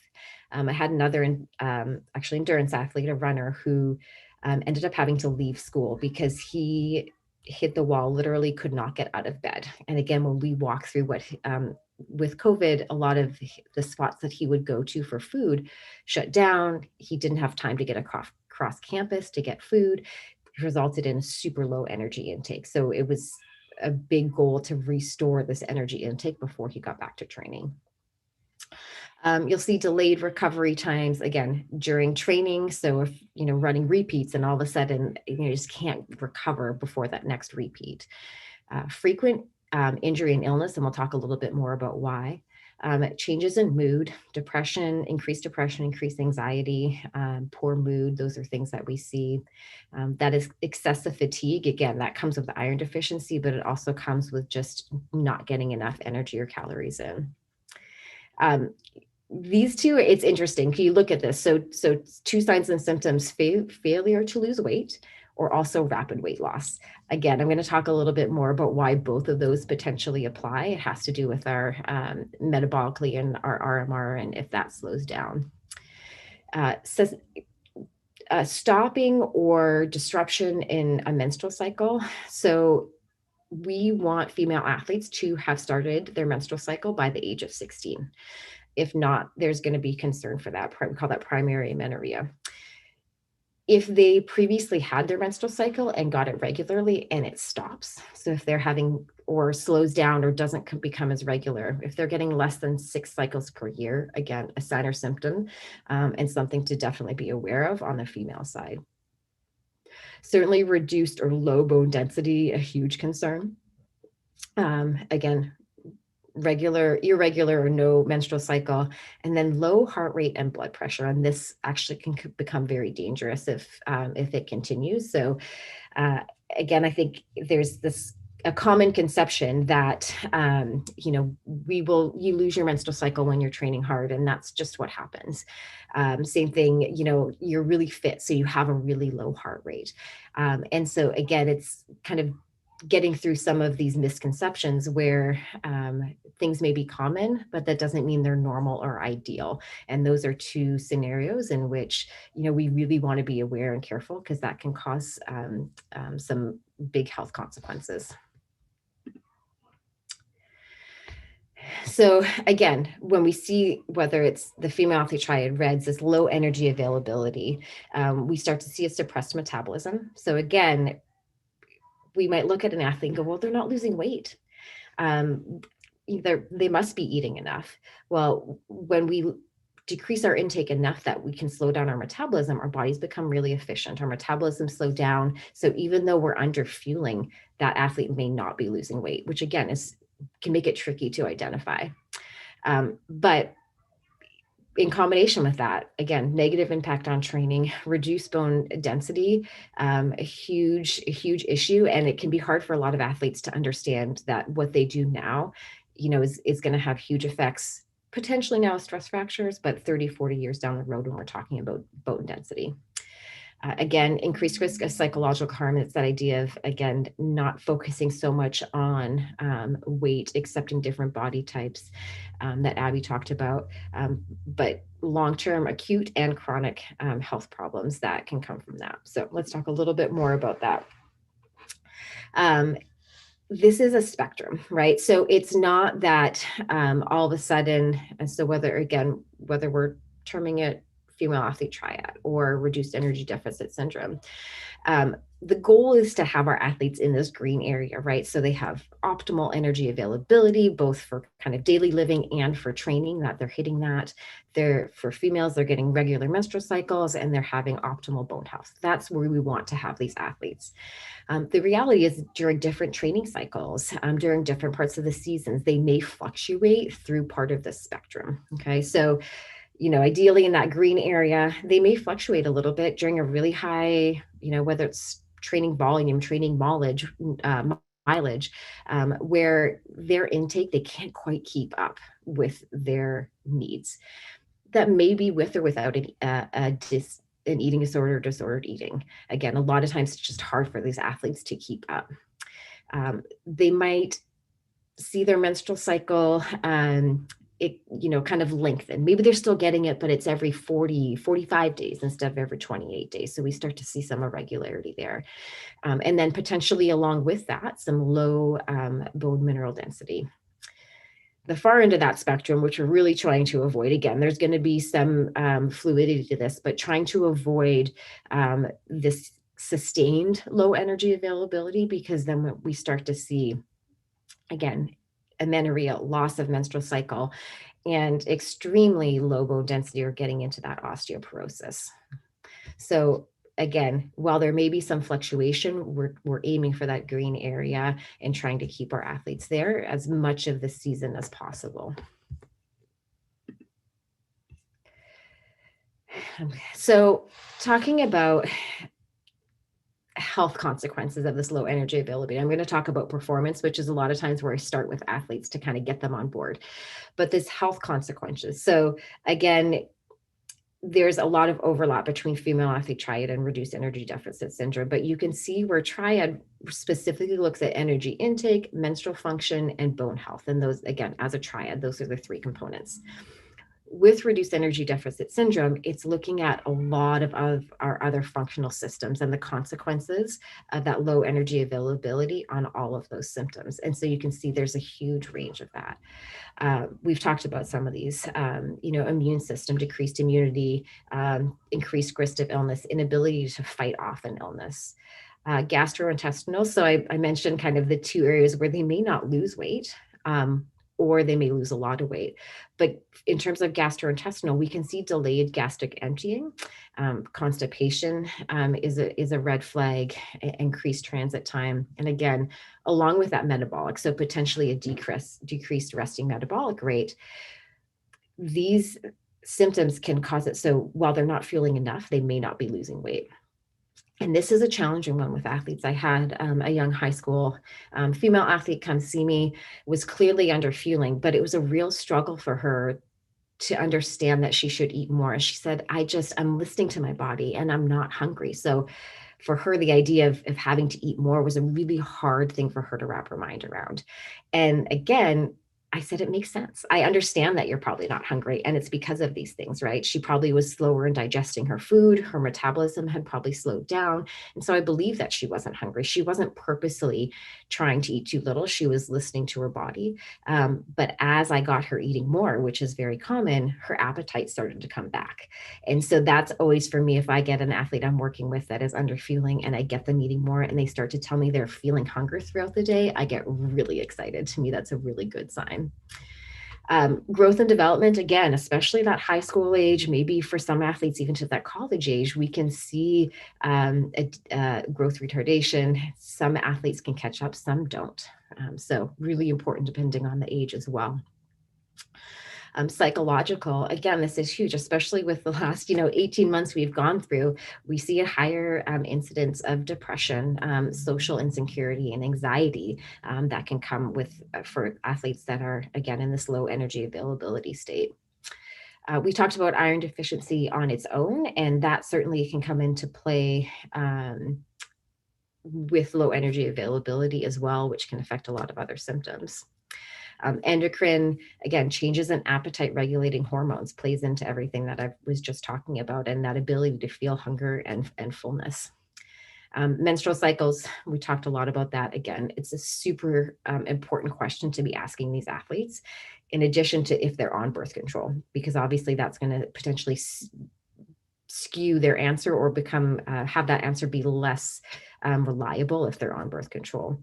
But I try and tell these athletes that, bone health, that they're altering their structure in their bone, and we build our peak bone mass, 90% of our peak bone mass by the time we're 18. So in high school athletes, this is hugely important. And in those, even collegiate years, we're still building some peak bone mass. Like, this is the time that they need to do that. So it really is a big deal if they're not getting their menstrual cycle regularly, if they're under fueling.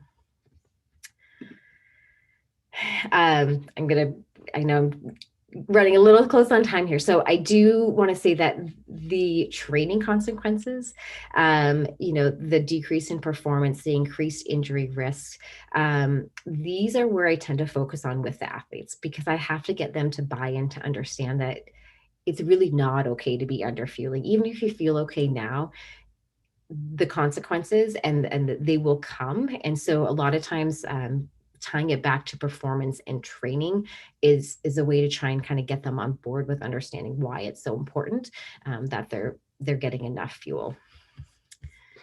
Again, as healthcare professionals, as people that work with athletes, some things, again, I talked about signs and symptoms. I think also being aware of risk factors for developing this low energy availability. There are groups that we see it happen in more often. So if you have an athlete that has a significant increase in training, but doesn't adjust their energy intake, they're putting themselves at risk for this low energy availability. And again, we see that at different times during the season. It's just that we need to adjust our diet as we adjust our training as well.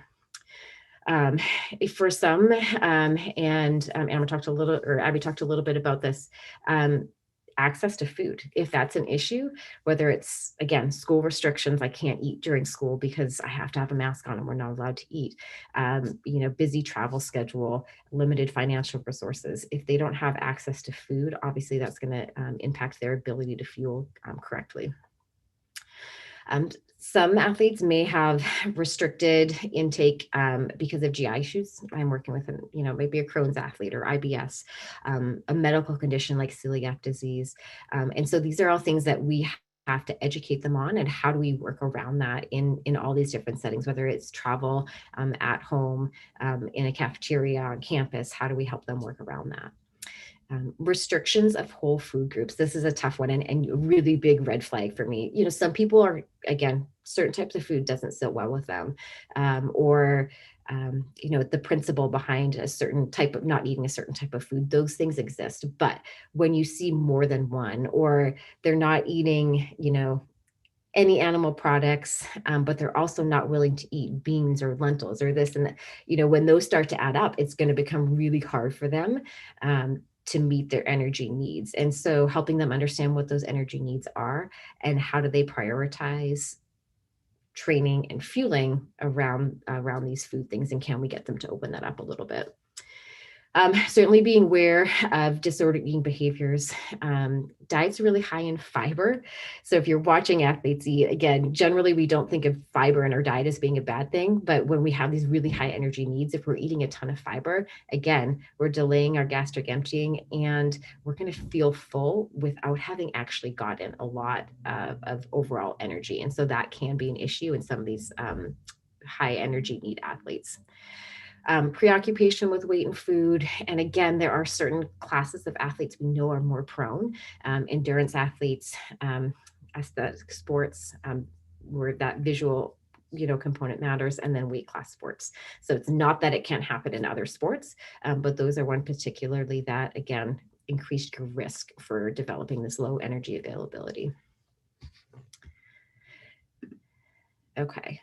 So my last on that, again, I think a lot of times we think female athlete triad specifically has been associated with eating disorders. And again, a lot of athletes that I work with, it's not a purposeful reduction. It can be, but a lot of times it's not a purposeful reduction. It's just a lack of knowledge and how much fuel they need.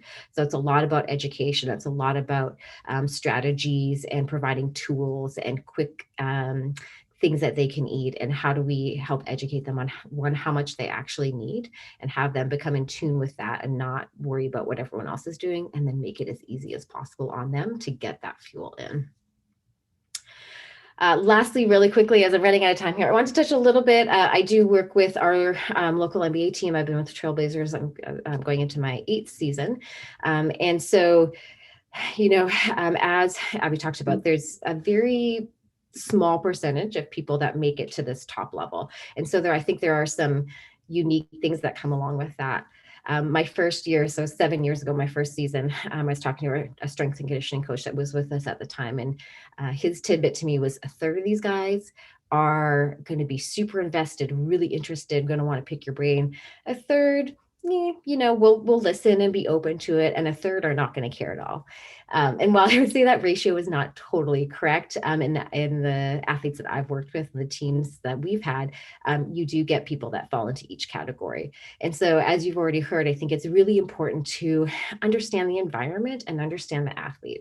So we can have certain goals for athletes that we're working with, but if they're really far away from that, we have to make sure that we're guiding them and giving them directions that we're going to work in that direction. You don't get from, point A to Z overnight. How do we make steps towards that and understand, again, the environment that they're in, pressures that they have outside of the team, maybe home environment, and then help get them there and try and get them to buy in a little bit. I do find as they get older and become more veterans, they start to understand more and more how important nutrition plays into everything else that they're doing.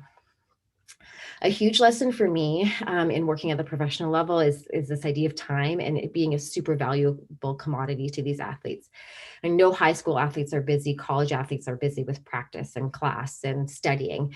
So they're really busy. The difference, again, at the professional level is, as we've talked about, very small percentage of people make it to that level. And so time for them, when I say it's a value commodity, is they are pulled in a lot of directions by a lot of different people. And so I had to learn very quickly that you really have to be respectful of their time. So when you're talking to them, when you need to speak about something, being really concise, to the point, know what you want to get across, and really be respectful that they've got a lot going on and a lot of people that want something from them. And so even you wanting their time is another demand on them. So being really respectful of that, being quick and to the point, and it's kind of quick hits as you can get them because you're around them a lot, versus, you don't get to sit down for an hour and talk to these athletes. You get maybe 5 minutes and you have to get a point across really quickly. Cutting edge, again, we're all, a lot of athletes are looking at that 1%, but again, I think, how do they get that little bit of an extra advantage? I see that more at the professional level than any other level. And so I think my role is to do due diligence for them. So I, work as part of this health and performance team, and we all have to be on the same page and working together, respectful of each other's ideas, but I'll have both athletes and other staff members bring me, for example, hey, what about this supplement, or could we do this? And my role, I think, is to decipher the research and assess safety. So a lot of times with supplements and nutrition, the research can't keep up. And so I have to look at my first priority, is it safe for them? Is there rationale or theory behind it? Like, could that work? Does it make sense? And the other big thing I'm looking at is cost, not so much, but we're not wanting to pump these athletes with tons of supplements, but if they start taking this, am I displacing something else that I think they really need, like their collagen or their vitamin D? And then is it really worth it, right? Does that benefit outweigh this other thing that they might potentially not do because they kind of have a limit of, again, how much they're going to take?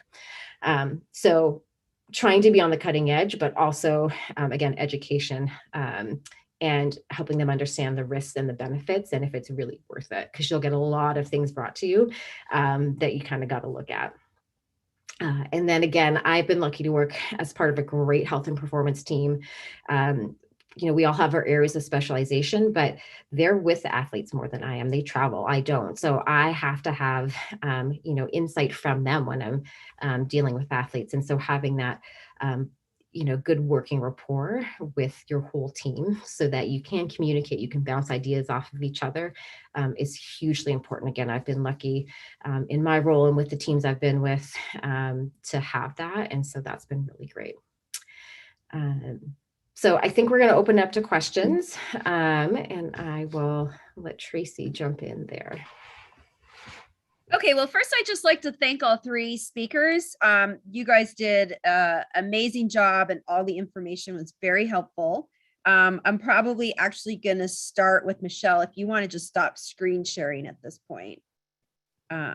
So I have questions coming kind of from all over the place right now, so I'm going to go in a variety of different orders so I don't miss any. But the first question I'm going to ask, and anyone can answer this: when dealing with iron deficiency in endurance athletes, is there a recommended time frame for follow-up labs to see if the supplement or the diet changes are taking effect? Since I talked a little bit about it, and I'll jump in, that again, I think the first thing I'm looking for is just signs and symptoms of how they're feeling. I usually won't check it before 6 to 8 weeks. At that point, I would expect to see a big jump. 4 weeks might be the earliest, but by that point, I would hope in terms of how they're feeling, we're seeing a change. If not, I might test a little bit sooner, but by 6 to 8 weeks, I would expect to see a change in that blood value. Okay. Again, this is for any one of you. I know Abby actually talked about this, but so anyone can answer it though. If an athlete says they cannot eat breakfast because it makes them feel sick, what foods do you try to encourage them to eat first? You all want me to answer that one? I'll do mine and then you guys do yours. That's probably more relevant for an athlete. I think some people just don't like breakfast. I think you can encourage it as much as you want.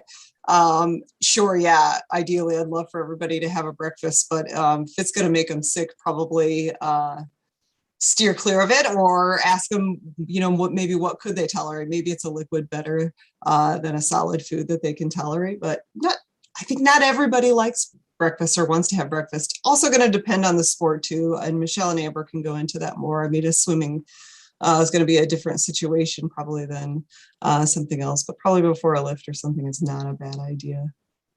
Probably not as particular for high school athletes, but I'm sure these gals have something a little more specific.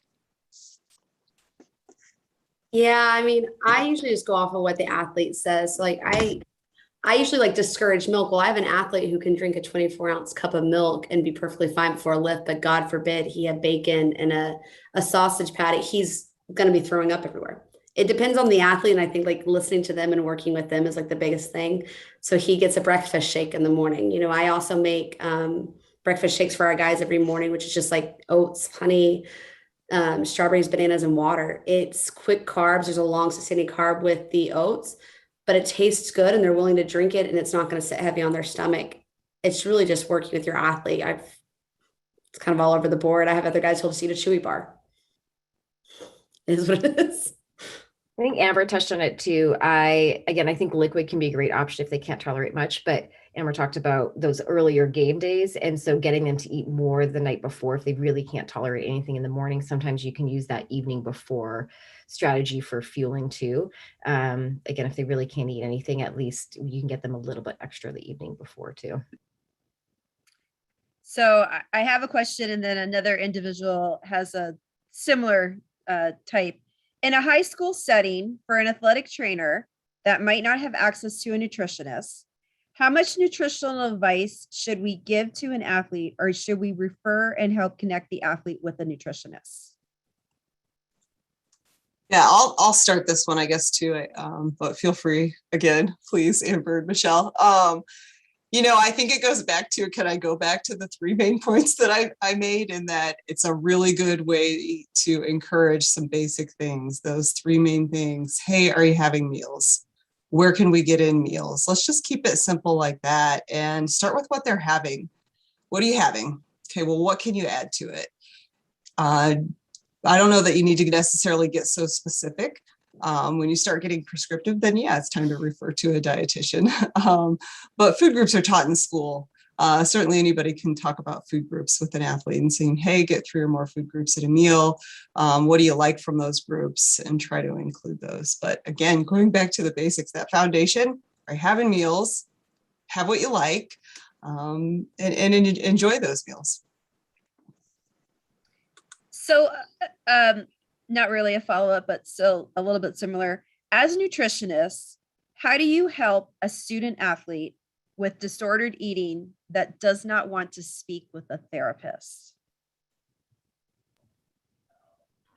I can start, especially with males, it's very difficult. They usually don't want to share their problems, and they also don't realize that it's an eating disorder or disordered eating specifically. So it's more just having conversations with them and slowly getting them to make changes versus putting an actual label on it. I feel especially men, they're very scared of the labeling and very scared of the connotation that comes with it. And I feel as athletes as well, they're very mistrusting of how information gets out. So they're very particular about who they tell as well. So a lot of times I think that's why they don't want to see therapists. They also see it as a problem, or that it could lead to a problem. Someone finds out they're talking to one. So I always think it's good to start small and not label it, and you're just talking about food. At the end of the day, it's just a conversation, and not putting any labels or big connotations on it, I think is the best way to approach them, especially with the football players. I'll let everybody else comment though. I think when I'm seeing athletes, and assessing that, part of it is understanding, is it a lack of knowledge, or, true eating disorders, there is a huge psychological component. And I think we really need to look out for these athletes' overall health. And so, if I can work with an athlete and help them make progress, that's great. But if you aren't seeing progress, again, there are severe health consequences. So that might be an athlete that can't continue to compete if they can't improve and get through this eating disorder, which may involve chatting with someone. So I think, again, you probably have to look at the individual and where, again, this disordered eating is coming from, and are they putting themselves at a huge health risk? Because we have to look at them as people before we look at them as athletes in that situation and their overall health. So again, if it's really bad, it may be that they can't compete until they can get through that, and that has to be a part of it for them. Okay, so a little bit, actually, a continuation of that. How do you handle athletes who lose weight and they see a positive impact in their performance, but that they are under fueling and that it isn't going to be able to be sustained to continue with that positive performance? And I think, to be honest, we see that a lot. Athletes will lose weight, commentators will say how great they look and how great they're doing, but it's not going to last. So how do you handle an athlete in that situation? Again, I see this a lot in endurance athletes, and I think it's challenging because when they see their performance getting better, it's hard to convince them that they're going to hit the wall. I think it's a lot of education is how I'm dealing with it. And the reality of, eventually, unfortunately, it is going to catch up with them. And so continue to try and educate them. I will sometimes bring up other examples of high level athletes that maybe have gone through that whole spectrum and kind of walk them through their journey to bring some perspective.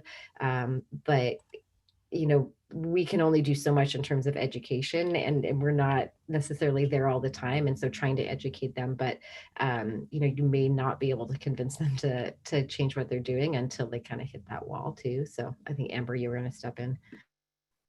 Yeah, I was going to say the example part. I usually ask them who their favorite athlete is. And usually you'll hear the typical suspects of like the guys who stay in for a long time. And so then I go look them up and see what they're doing. So a lot of these guys, they'll have personal chefs, they'll have dietitians, they'll have all this access to things. So it's like, okay, well, they're putting a priority on their nutrition. Why aren't you? You could save yourself money by not having to get one of those down the road if you learn now. So kind of putting that into perspective. Also, sometimes like Michelle said, you can't get them to see that. Sometimes it's an injury or, a poor performance that you can be like, hey, like what happened there? Okay. Are you ready? Are you ready to hear what I think though? This is what I saw. This is what I think. And sometimes the decreased performance, you can get them to buy back in if you have enough time with them, of course, to like put those two and two together for them. Because performance, like I said, is the most important things to these guys. And they won't care what you're saying as long as they're performing well and as long as the media, which is a problem, says they're doing great. Because at the end of the day, that's all they really care about. So this question is for Abby. Young athletes in specific sports, such as football or wrestling, are either encouraged to gain weight to be bigger or lose weight to meet a weight class. What is your advice to encourage body acceptance when there is a lot of focus on their weight? And I think that can be true with a lot of aesthetic sports, such as gymnastics or figure skating or swimming and diving. So how would you encourage body acceptance? Yeah, it's hard, isn't it? I mean, it's very easy for me to get up and say, accept it, right? And be that weight neutral. I think it's a conversation starter for athletic trainers that are working with the athletes, talking with the coaches. Somebody's got to start the conversation. Somebody's got to say, you know what, let's let this kid's body develop on his own. Are we doing our job by helping them figure out their foundation? If you've got that down in place and the body is still not changing and growing and, naturally how it should be, then maybe there's if that's not going well, maybe there's somewhere to go there first. Start with that foundation and figure out, well, are they really getting all of the meals that they need to support their activity? But you really have to start the conversation first. Be that person that says, let's not push with calories. Again, going back to a very small percentage is going to go back, even with football or with wrestling is going to go up to that next level. We push these football players to really put on a lot of weight, and then they get to college and their hunger and appetite regulation is incredibly messed up, that now they can't get that weight off. And now they've got knee problems and back problems and things because we were playing football and we were also pushing our weight too quickly. So be patient with it if you can, and encourage that foundation of having the meals and that structure and allow it to play out. If they're going to be really that good, they're going to go on and play anyway. Do you think, this might be to Michelle, but do you think birth control diminishes bone density long-term, or is it just temporarily while on it? Well, that's a good question. And I think we're learning more and more about that. My biggest concern, and again, this is different from when I competed in college, whereas if you weren't getting your menstrual cycle, we put you on birth control and you got your cycle, and so you were good. And so I think that's the biggest change now, is that we know it still happens, but we know if you are just going on birth control just to get your periods, that again, you're not addressing the underlying problem and you're still going to have those health consequences. And I think more and more research is showing that it actually can be more detrimental to bone health, even by being on that birth control. So again, more and more research coming. I don't know if we know at this point if it is irreversible or totally long-term. We know short-term at this point. And, again, I think more to come with that. But I think the big thing right now is it's not a solution to the problem. We have to figure out why that menstrual cycle is not happening and address that underlying issue, not just throw someone on birth control to have them get their menstrual cycle. Okay. From an athletic training perspective, and I can say that I know quite a few athletic trainers that this applies to, they often sacrifice their own nutrition. So as athletic trainers, they're very busy. They tend to skip lunch. They tend to not have time, so they only eat fast food because of the clinical or their meeting schedule. Can you tell us some tangible strategies that they can implement to get themselves fueled for the workday?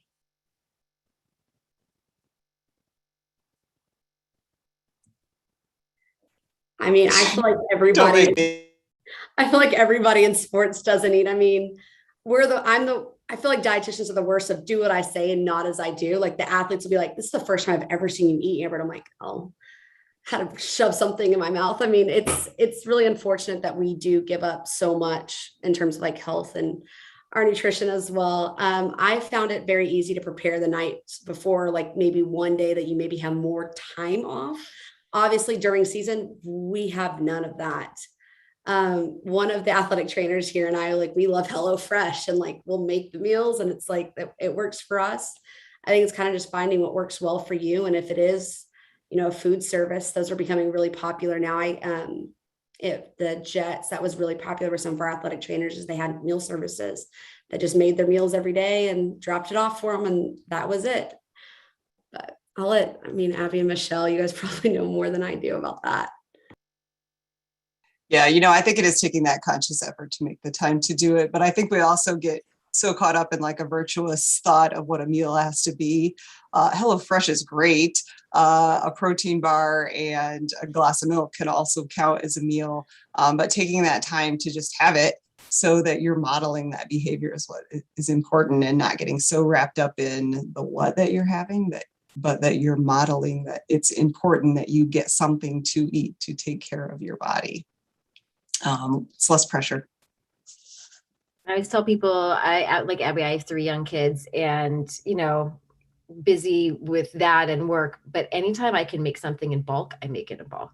If I can freeze it, if I'm making energy balls, I'm making like 4 times the recipe and throwing, 3/4 of it in the freezer. So I'm saving myself time down the road. So anytime you are going to cook, if you can make something that's going to last you multiple meals or multiple days, it's just that much less work you have to do later on. So that might make life a little bit easier as well. Okay, I'm actually going to go back to something, Amber, that you had mentioned. And as a concussion researcher, I haven't seen this in terms of creatine helping with concussion recovery. So as a whole, overall in the literature, it hasn't really shown in the studies that have been done with some of the limitations in them, it hasn't shown that it actually will make an effect on the number of days that it takes for them to recover from it, or in terms of their cognition. Do you want to expand on that study? It's just because I have not seen that. So to me, it's not going to hurt them. So the multiple studies that I've read, it's like, okay, well, there is the possibility of them helping. You know, in some studies, it does show, hey, it could decrease or it could help with that second concussion, maybe help if they're already on it with the recovery from that second one. Yes, there's so many limitations. It's not all going to be exactly the same, but same with collagen. We're giving our athletes collagen, and man, the studies are all wishy-washy and all over the place. The other day, to me, with supplements, is it going to hurt them? No. That if it it might help them? Could they be in, you know, that little percentile that it could help them? It could help them recover a little bit better. Yes, fantastic. It also helps. But are those studies in TBI, or are they in sport-related concussion or TBI? TBIs. Okay, so typically TBIs, and a lot of those studies, some of those studies have been in mice or in animal models. In terms when you transfer it over to concussion, a lot of times the TBI studies actually don't transfer into more of the mild TBI setting. So that's why like a lot of some of the other research it hasn't actually done in terms of the clinical trial in actual like concussion population. So that's why I was curious to find out if those were TBIs, because a lot of times those type of studies, sometimes it works with TBI, just like there's various different pharmaceutical drugs that can be given for that works with TBIs, but it doesn't actually transfer over into the mild TBI stage of the ones where the Glasgow Coma scales are actually between 13 and 15 and the TBIs are lower. So that was just something that I know, like typically in that research more in the concussion, but in the TBI, yes, possibly. But in terms of, I think in concussion of that type of it doesn't really show it that much in it from what I've seen with all the concussion research. So I guess my other question is post-surgical rehab process. Will the athlete have a nutritional plan that you think can help with their recovery?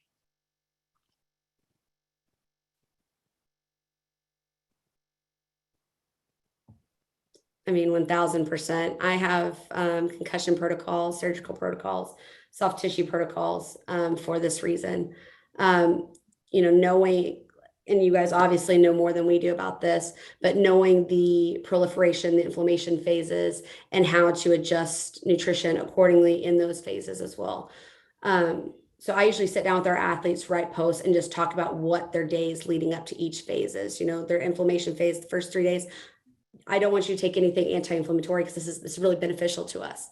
But then like after that, it's like, okay, let's start our anti-inflammatories. Let's start our cherry juices. Let's start our omega-3s and stuff like that. Obviously it depends on the injury, the location, the severity, all that stuff. But there are nutrition protocols and there's a lot of research done on them to help. In terms of websites, books, anything you guys can offer for athletic trainers that they can look at to help them find some good resources for healthy eating, either for their athletes or for their families. So do you guys have anything that's your favorite website to go to or favorite book?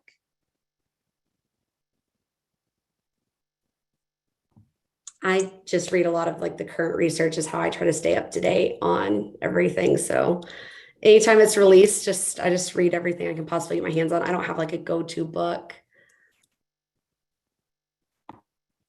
Yeah, I really use with the work that I do on campus with staff, and when I talk about them feeding their kids, I really do use the Ellen Satter stuff. The Division of Responsibility in Child Feeding from Ellen Satter is a really go-to for me, and I think it's really great for parents.